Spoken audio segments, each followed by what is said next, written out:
반갑습니다. 오늘은 인류 최초의 문명이라 이야기하고 있는 슈메르 문명보다 5천년 더 앞선 문명 트르키의 게베클리 테페 유적에 대해서 한번 소개를 해드리면서 이런 유적에 대해서 우리 한국 학자들의 접근법과 우리 고대 문명에 대해서 한국 학자들의 접근법에 대해서 한번 또 이야기를 나누는 시간을 갖도록 하겠습니다. 여러분들 지금 화면에 보시는 유적이 바로 터키, 지금 터키죠. 트르키에라고 이제 국명을 다시 바꿨는데 여기에서 발굴된 유적입니다.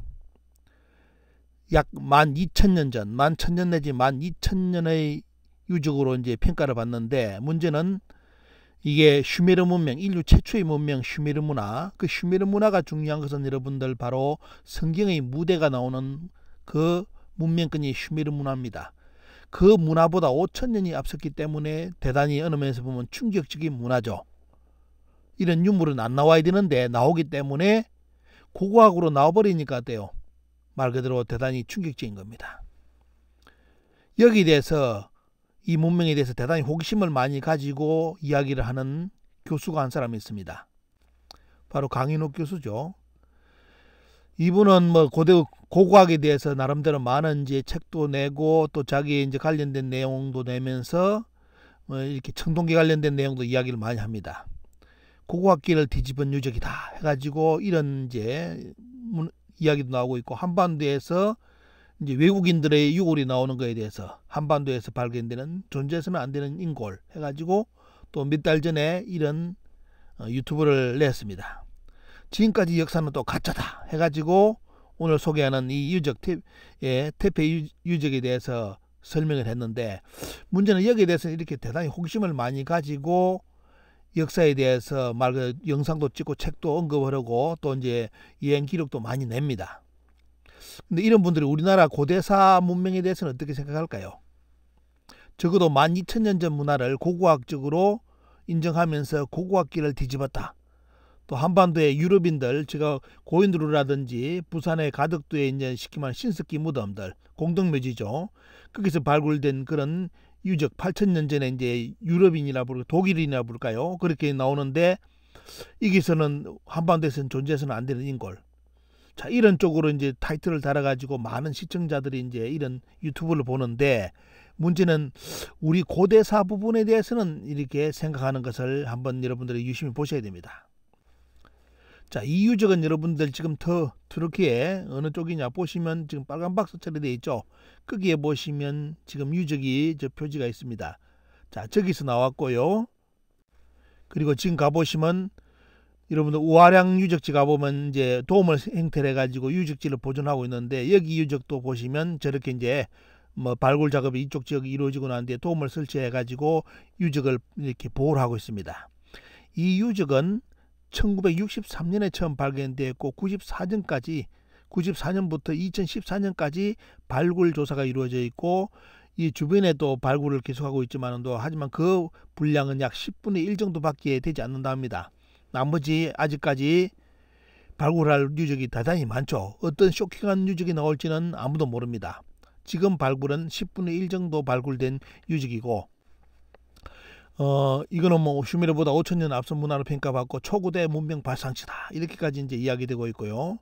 자, 여기는 말 그대로 뭐 농경 이전의 문화, 청동기 이전의 문화, 그러면서 돌을 이렇게 잘 다룬 문화 이렇게 이제 평가를 합니다.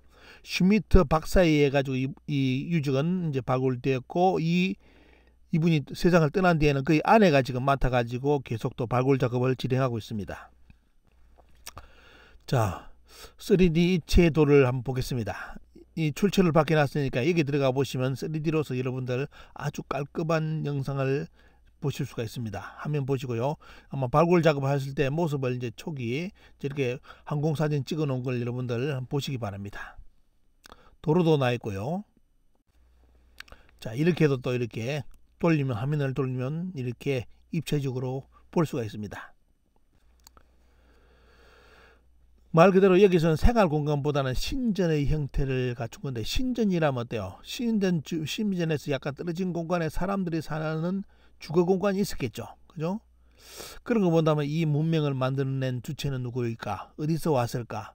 과연 이쪽에 토착민일까? 아니면 이주한 민족일까? 이런 부분은 아마 계속 연구되어야 될 부분일 겁니다. 자, 뭐 돌을 저 정도로 달아가지고 신전을 여러 가지 모습을 만들어 놨는데요. 하여튼 돌하면 이제 또 우리 한국인들도 둘째가 하면 서럽죠. 왜냐하면 모든 게 돌로서 우리 문화도 이루어지기, 고인돌이라든지 무덤 보시고, 그리고 지금 동네 입구 전부 다 돌로 해가지고 동네 입구 이름까지 붙여놓은 데가 우리나라입니다. 석기하면, 근데 중국은 어때요? 지금 중국이 자꾸 중국 본토가 우리나라 그 고대 문명이 있었는데 거기는 여러분들 중원 본토에는 돌이 없기 때문에 고인돌이 없습니다. 고인돌 문화가 잘 없고 그런 무덤도 잘 안 씁니다. 돌하면 어때? 돌무덤이라니 돌과 연결된 것은 전부 다 우리 북방 쪽에 어떻습니까? 동이족 계열 쪽이라든 이런 쪽에서는 돌이 많기 때문에 그런 무덤이라든 나오는데 중원 중심에는 어때요? 그런 무덤이 없어요. 근데 거기에 우리나라 고구려 백제 신라 고려가 다 있었다, 통일신라가 다 있었다 하면 어때요? 참, 그게 고고학적으로 본 학자들이 보면 우리를 얼마만큼 비웃을지 한번 생각을 해보셔야 됩니다. 왜냐하면 그런 문화 루트도 추적도 안 하고 어떻습니까? 무조건 내가 보니까 여기가 우리나라 땅이었다 이러니까 어때요? 지금 다 이쪽 나중에 이제 보시면 어떻습니까? 전부 다 사입이라고 보는 겁니다, 우리를. 자, 돌에 그려놓은 거 보시면 멧돼지라든지 뭐 이렇게 여러 가지 이제 동물을 많이 새겨놨는데 중요한 거는 뭐냐? 정갈도 새겨놓고요. 요게 뭐냐면 중요한 거는 이런 보시면 바로 천문도였답니다. 천문, 하늘을 그대로 이제 하늘의 별자리를 보고 그 그림을 그려놨다는 거. 자, 유적의 형성 연대를 보겠습니다.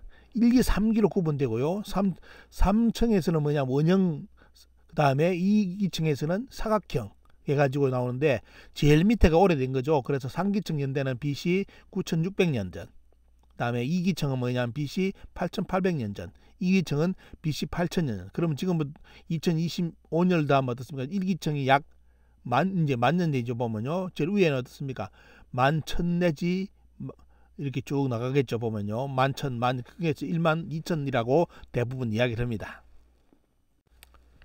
여기에 대해서 논문이 나오는데요. 논문 한번 소개해드리면, 이 논문은 두 사람이 썼는데 그 내용이 뭐냐, 별자리하고 연결되어 있습니다. 이쪽 문화가 아마 신전이기 때문에 고대의 신전은 하늘을 봤을 거고요. 하늘의 별을 중요한 별자리를 가지고 그 새겨놨을 겁니다. 그런 쪽으로 이제 그 연구 결과를 발표한 건데, 자, 여기 보시면 그 연대도 나와 있습니다. BC 연대까지 쭉 연결되어 있고 참고로 보시고요. 그리고 이제 유적지 발굴된 게 뭐냐면 지금 뭐 A, B, C, D까지 쭉 나왔는데 D, E, F까지 나오는데 아직도 많죠. 보면요, 많은데 그 중에 이제 C하고 D가 오래된 걸로 해가지고 지금 이렇게 여러분들 지금 화면에 보시는 이제 복원 작업을 마치는 그런 유적으로 볼 수가 있습니다. 자, 별자리가 연결됐다는 논문이죠. 보면요, 자, 이런 별자리가 하늘에 있는 것을 그 지금 재단이 신전이 만들어진 거기서 하늘을 보면 이렇게 그게 보이는데 그걸 그대로 이제 신전에 이어보면 어떻습니까? 여기에 보면 저 돌에다가 새겨 가지고 그걸 형태로 나타났다는 거. 저 한국의 그런 이제 여러분들 여기 보시면 사이트 들어가 보시면 여기도 뭐냐면 폴 벌리랍니까? 벌레이라는 사람입니까? 벌리. 이 양반이 이제 쭉 이야기하는 게, 이 양반도 또 여기에 대해서 연구를 했는데 뭘 했느냐? 이분도 결국은 뭐냐면 여기는 별자리, 하늘의 별자리를 어떻습니까? 하늘의 코스믹 지오그래피라 나오죠. 보면요. 자, 이런 쪽으로 고대 이런 쪽에 이제 그 사원으로서 신전으로서 이 유적을 본 사람입니다. 자, 이렇게 이야기를 해놨죠. 보면요, 별자리하고 다 연결된다는 거. 우리나라 고인돌의 별자리 새기는 거고 거기 같은데 그 영상도 여러분들 이제 아마 보셨을 겁니다. 그럼 우리 동북아시아 쪽에서는 그러면 그 시간대에 연결될 수 있는 문화가 뭐냐? 여러분들 많이 알고 있는 홍산 문화죠. 홍산 문화는 5,500년 전부터 9,000년 전, 그리고 더 이제 그 강의로 내려가면 어떻습니까? 약 3,500년 전부터 쭉 해가지고 9,000년까지 연결되는 거고, 거기서 조금 더 동으로 이동하면 여러분들 소남산 유적이 나옵니다. 최근에 중국에서 이제 여기 발굴 작업을 좀 해가지고 박물관도 흑룡강 박물관이라는 가보시면 여러분들 보실 건데요. 이제 소남산 유적이 이제 발굴되면서 주목받은 것이, 여기에는 뭐냐면 홍산 문화보다 더 이른 문화, 1만 년 전 옥기가 출토됐습니다. 자, 여러분들 오늘 보시는 건 이제 터키의 유적에서는 돌만 가지고 유적을 만든 건데, 여기서는 뭐냐면 자, 소남산 유적은 1만 년 전 옥을 가공해 가지고 문화권이 나왔습니다. 이런 것도 이제 비교를 해보면 좋겠죠. 그 시대 때는 여러분들 고인돌 문화를 본다면 다 전 세계가 어떻습니까? 배 타고 이동하는 서로 교류할 수 있는 문화권입니다. 옛날엔 국가라는 개념을 울타리 치고 그런 쪽으로 있는 것이 아니라 배 타고 다 이동하면서 문화를 교류했기 때문에 고인돌의 전sek이 그렇게 많습니다. 많기 때문에 그런 걸 본다면 어떻습니까? 고인돌 문화 이전의 또 문화권이라 본다면 또 어때요? 과연 이 시대 때 서로 장벽을 쌓았겠느냐, 아니면 서로 어떻습니까? 거리는 멀지만도 서로 교류할 가능성도 대단히 많고요. 일단은 여러 가지 가능성을 열어두고 보셔야 됩니다. 왜냐하면 고인돌이 그걸 증명해 주기 때문에. 홍산문화도 있고, 홍산문화 이전에 소남산 유적이 나오는데 어떤 유적이 나왔느냐, 소남산에서 이런 옥기가 나왔습니다. 적어도 10,000년 전에 옥을 저렇게 가공해 가지고 위에가 뭐냐면 말 그대로 귀걸이입니다. 저걸 뭐라 하면 결상이식이라 부르죠. 저 귀걸이는 뭐냐면 우리나라 사천이라든지 그리고 일본까지 완전히 쭉 번지, 동남아시아까지 어떻습니까? 이제 저 귀걸이가 있는데 저걸 원래는 흑룡화 유적에서 약 8,000년 전에 나온 거를 주목을 받았는데 소남산 유적이 발굴되면서 약 10,000년 전에 귀걸이가 벌써 저렇게 옥으로 만들어진 것이 공개가 됐습니다. 그리고 여러 가지 이제 주변에 나오는 거 저게 뭐냐면 전부 다 어디에 나온다? 이 유적이 그럼 소남산 유적이 우리하고 상관이 없느냐? 옛날에 고대 일본하고 연결고리가 없느냐? 본다면 어떻습니까? 그건 유적 가지고 이야기하는 수밖에 없죠. 보면 똑같이 나옵니다. 다 연결고리가 있기 때문에. 그게 뭐냐면 홍산문화 그러면 저게 중국 문화라면 중국의 한족 문화에 나가겠죠. 근데 한족 문화는 연결고리가 없기 때문에 중국에서도 표시를 안 했습니다. 하지 않고 어때요? 한중일 문화하고 연결돼 가지고 소남산 유적하고 저렇게 다 연결된 고리가 보인다는 겁니다. 다 연결돼 가지고. 자, 이걸 이제 여러분들 흑룡화 유적하고 쭉 나왔죠. 흑룡화하고 소남산 유적하고 일본하고 여기 쪽에가 연결 나오는데, 문제는 이제 한국에도 많은데 한국에는 표기가 거의 뭐 이렇게 없죠.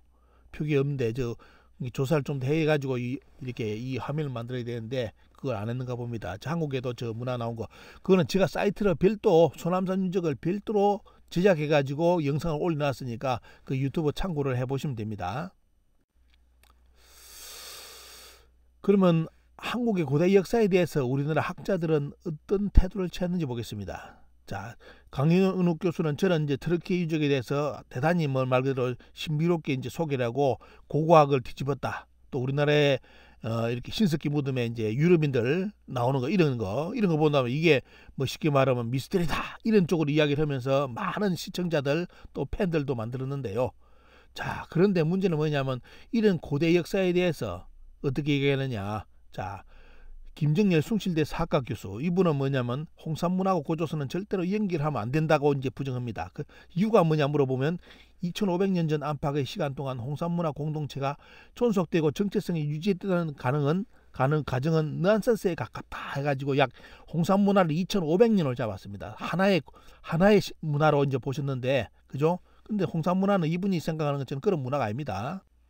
이렇게 홍산문화는 소아서 흑룡화 넓게 보면 사해 부와 조부고, 그 다음에 이제 지금의 지금 홍산 지역에서 나온 것을 홍산문화 해가지고 BC 4700년 전부터 BC 3000년까지 약 1700년 2000년 정도 문화죠 보면요. 그 다음에 소화연 하가점 하청해가지고 요 문화권을 전부 다 홍산문화의 시대적 구분으로 이제 구분하는데, 전체를 홍산문 광범위한 홍산문화를 보든지 아니면 그냥 적봉의 홍산문화를 보든지 두 개 가지고 홍산문화를 설명을 하는데, 저 이제 그 앞에 여러분 소개했던 이 교수님은 도대체 뭘 가지고 정체성을 운운하면서 홍산문화하고 고조선하고 상관이 없다고 주장하는지. 여러분 홍산문화하고 소화연하고 하가점은 하나로 연결된 문화로서 주장됩니다. 중국 학계에서도 그렇게 인식을 하는데 우리나라 학자가 부정해줘요. 자, 국사관 논총 들어가 보시면 고고학성 접근에 대해서 한번 보시기 바랍니다. 여기 보시면 뭐가 나오죠? 학자들 이름도 쭉 나오면서 이제 나오죠 보면요. 하가점 하청 문화는 유화상류, 하가점 하청이 여러분 홍산문화입니다. 홍산문화 이제 후기 문화인데 보면요. 자, 요령성 서부, 하북성 북부와 북경시 일대에 포함하는 지역에 분포한다. 이 문화는 홍산문화와 그 뒤를 이은 소화연 문화를 계승한 것이라 연구되고 있다. 홍산문화의 질그릇 등과 옥제품, 소화연 문화의 질그릇 따위가 하가점 하청 문화에도 그대로 나타난다 해가지고 이게 우리 문화하고 연결되어 있다는 게 이제 이렇게 논문으로 나와가지고 국사관 논총에서도 그대로 인용해가지고 해놨는데, 문제는 뭐냐?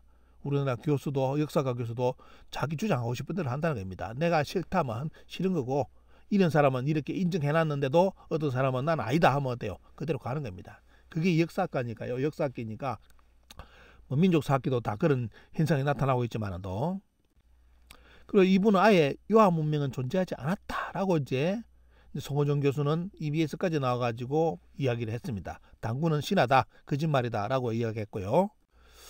그리고 이제 최근에 유튜브로서 이제 역사학과를 나왔지만 역사를 안 하고 다른 유튜브 이제 여러 가지 재미있는 이야기로서 지금 TV까지 출연하고 많은 독자도 만들어낸 이제 이분은 말 그대로 뭐 이제 환단고기에 대해서 황국에 대해서 쭉 이야기하면서 환단고기는 국뽕이다, 유사사기다.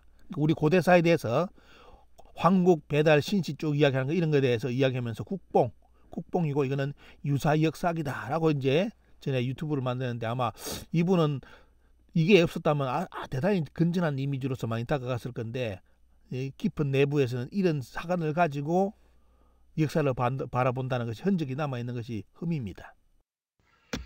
이 화면은 과거 강인혁 교수가 JTBC 출연해가지고 차이나는 걸라스에 등장해가지고 고조선에 대해서 언급하는 내용인데 고조선을 2700년에 이제 처음 등장했다고 표현했습니다.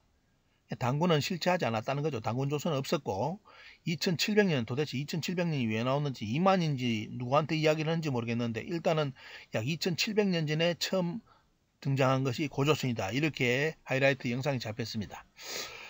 강인혁 교수가 이제 참여한 것이 옛날 2016년 위서의 사회사라 해가지고 콜로퀴움이 있었는데 여기에 보시면 한당고기는 유사사학이고 그걸 주장하는 이제 이득이라든지 이런 양반들을 전부 다 유사역사학이라고 주장했던 이문영 상명대 출신의 이문영 씨하고 여기에 이제 같이 강인혁 교수가 참여해가지고 발표했는데 그 내용을 여러분들께 간단하게 보겠습니다.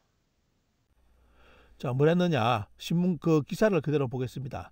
환단고기 같은 위세의 문제가 비단 한국만이 현상이 아니라 유라시아 전역에서 일어나고 있는 분위기라고 강인욱 교수가 이제 지적했다. 이때 이렇게 나옵니다. 이게 뭐냐면 유라시아 전역에서 유사 역사서들이 등장하게 되었다. 해가지고 뭐 우리나라뿐만 아니라 환단고기뿐만 아니라 다른 나라에서 이런 책이 많다는 겁니다. 그럴 수밖에 없는 것이 자기들 역사서잖아요. 그죠? 역사서는 당연히 어떻습니까? 자기들 역사를 중심으로 쓰는 거고 세계사를 쓸 수가 없잖아요. 그때 세계적 시각도 없는 거고, 그죠? 자, 그러면서 이제 민족주의라고 표현합니다. 유라시아 전역의 팽배에 걸쳐 있지만도 대중에게 그 사실이 전달되기까지는 어려움이 존재한다. 특히 주목되는 점은 유라시아를 각자 자신들의 역사 모델을 지칭하는 것이며 대체로 19세기부터 등장한다는 것이다. 19세기부터 등장하는 이유가 뭐겠습니까? 쉽게 말하면 활자, 문자 이런 것이 어떻습니까? 이제 누구나 쓸 수 있기 때문에 글을 쓰기 때문에 나오는 거죠. 그전에는 그런 게 함부로 됩니까? 안 되기 때문에 그런 거잖아요. 이런 배경도 생각해야 되는데 그런 게 없습니다. 무조건 이제 이런 주장을 해가지고 그건 뭐냐? 다 위서다. 자기들 역사만을 중심으로 하는 위서다. 자기들 역사 중심으로 썼다고 위서가 될 수 있을까요, 여러분들?